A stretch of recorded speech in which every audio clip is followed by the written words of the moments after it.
रोहित पवार साहेब, तुम्ही काल जामखेडमध्ये भाषण केलं आहे, कर्जतमध्ये गेले होते तेव्हा दांडगी दाखवली, महिलांना जीसीबीने उकरून टाकू म्हणले, दगडाने हाणू म्हणले.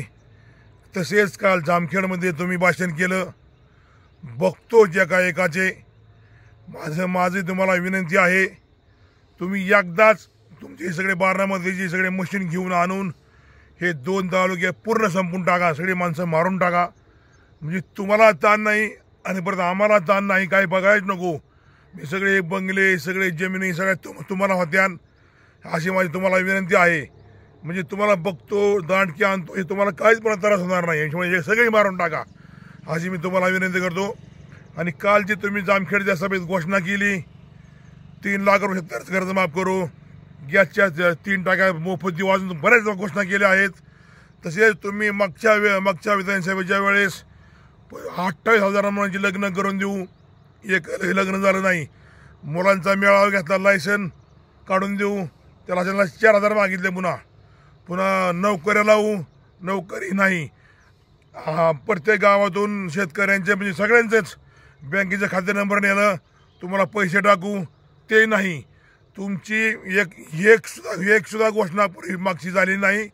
आणि तुम्ही काल जे घोषणा केली हे तुम्ही कसे पूर्ण करणार? तुम्ही जसं मागच्या वरील लोकांना गंडवलं, आता कुणी गंडणार नाही. सगळी माणसं हुशार झाली आहेत, लहान मुलं सुद्धा हुशार झाली आहेत. आता किती फसवायचा प्रयत्न करा, कोणी फसणार नाही. आणि तुम्ही जसं करतात ना, तसेच तुमचे पदाधिकारी कार्यकर्ते करू लागले आहेत. मला रोज धमक्या येतात, धमकी आली, परवा दिवशी धमकी आली. रात्री 10 वाजता एका महिन्याचा मला फोन आला, माझ्याकडे रेकॉर्ड आहे ती. हा तुमचा मला अडकवायचा प्रयत्न चालू आहे. पण माझ्यावर परमेश्वराची कृपा आहे, आमचे दैवत भरनाथ महाराज माझ्यावर यांची कृपा आहे. त्याच्यामुळे मी या 5 वर्षात 10 वर्षात कुठंच गुंतलो नाही. तुम्ही मला लाखो महिन्याला फोन करायला लावले, तरी मी कुठं गुंतलो नाही आणि गुंतणार नाही. माझ्याकडे दादागिरी चालत नाही. मी शेतकऱ्यांच्या आजपर्यंत लाखो कामं करून दिले आहेत. त्याच्यामुळे शेतकऱ्यांना मी हात जोडून विनंती करतो, राम शिंदे साहेबांना मतदान करा, कमळाचं चिन्ह आहे. तर हे रोहित पवारांची दादागिरी मोडीत निघेल, नाहीतर आपलं सगळं संपून जाऊ, असे मी परत विनंती करतो.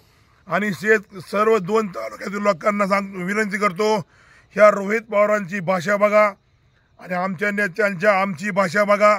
हे तुम्हाला एकदा तरी हात जोडून विनंती करतात का मत मागण्यासाठी? तुम्हाला मी रोज विनंती करतोय, रोज. त्याच्यामुळे तुमचे काम होण्यासाठी मला म्हणजे आमच्या साहेबाला मतदान करा. तुमचं कोणतं काम सांगा, नाही म्हणल्यानंतर मला बोलायचं. आज काल 10 काम मार्गी लावली मी. हाफेला जे गरज पडत नाही तर फोन करा, या माणसाचं काम करून द्या, लगेचच काम होतंय. त्याच्यामुळे 2 तालुक्याच्या जनतेला मी विनंती करतो, या दांडकी म्हणतात ना, त्यांचा कार्यक्रम झाला पाहिजे. आणि आपले सर्वांचे गरीब नेते राम शिंदे साहेब कसल्याही परिस्थितीत निवडून आले पाहिजेत. कामाला मी आहे. तुमच्याकडं शेतकऱ्यांचं बारक्यांचं मोठ्याने काय काम नसतं, तुमची कामं आमच्याकडे असतात. एखादं काम मोठं साहेब असलं ती मी करून देतो, आणि जेवढी माझ्याकडे ती सगळी मी करून देतो. जर नजर चुकीने रोहित पवार निवडून तर 100% येणार नाहीतच, पण जर नजर चुकीने एखाद्या अर्ध्या मताने निवडून आले तर कर्जत जामखेडची एवढी बेकार परिस्थिती होईल. प्रत्येक गावात सरपंचाने अर्ज भरायचा नाही, उपसरपंचाने भरा, कुणीच अर्ज भरायचा नाही, चेअरमन ह्याने अर्ज कोणी भरायचा नाही. जर कुणी अर्ज भरला तर तुम्हाला उचलून नेऊन बारामतीला एवढी दांडकी हाणत्या की तिचा अंत नाही. त्याच्यामुळे कर्जतची एवढी बेकार परिस्थिती होईल. रोहित पवार म्हणतो तोच सरपंच, तोच उपसरपंच, तोच सदस्य, तोच चेअरमन, तोच व्हाईस चेअरमन, सर्व त्यांची बॉडी हे रोहित पवार म्हणतात तसंच होणार. नाहीतर कुणी एखाद्याने अर्ज भरला डायरेक्ट तुम्हाला बारामती पलती हाणत्यान. आणि हे नगरपंचायतची पुनरावृत्ती होऊ नये म्हणून सर्व 2 तालुक्यातील जनतेने सावध राहा. नगरपंचायतला काय परिस्थिती केली ती सर्वांना माहीत आहे. त्याची अजून हिडोही असत्यान. एवढी भयानक परिस्थिती केली आपल्या नगरपंचायतला. आमची सगळीच माणसं तिने दमदाटी करून हाणून मारून काय आमिष दाखवून सगळी पळून नेलती. सत्य परिस्थिती आहे. तीच परिस्थिती प्रत्येक गावात होऊ नाही म्हणून आपल्याला सुखात जगायचं आहे, आपल्याला आपल्या जमिनी सांभाळायच्या आहेत, आपल्याला आपले लेकरं बाळं मुला सुना सांभाळायचे आहेत, आपली घरं आपल्याला जागेवर राहिली पाहिजेत. त्याच्यामुळे मी तुम्हाला शेतकऱ्यांना मतदारांना हात जोडून विनंती करतो, तुमच्या कामाला मी 100% कटिबद्ध आहे. मी प्रत्येक व्हिडिओमध्ये तुमचं काम करून देतो म्हणतो, तसं ते म्हणतात का ती दांडकं दाखवितात.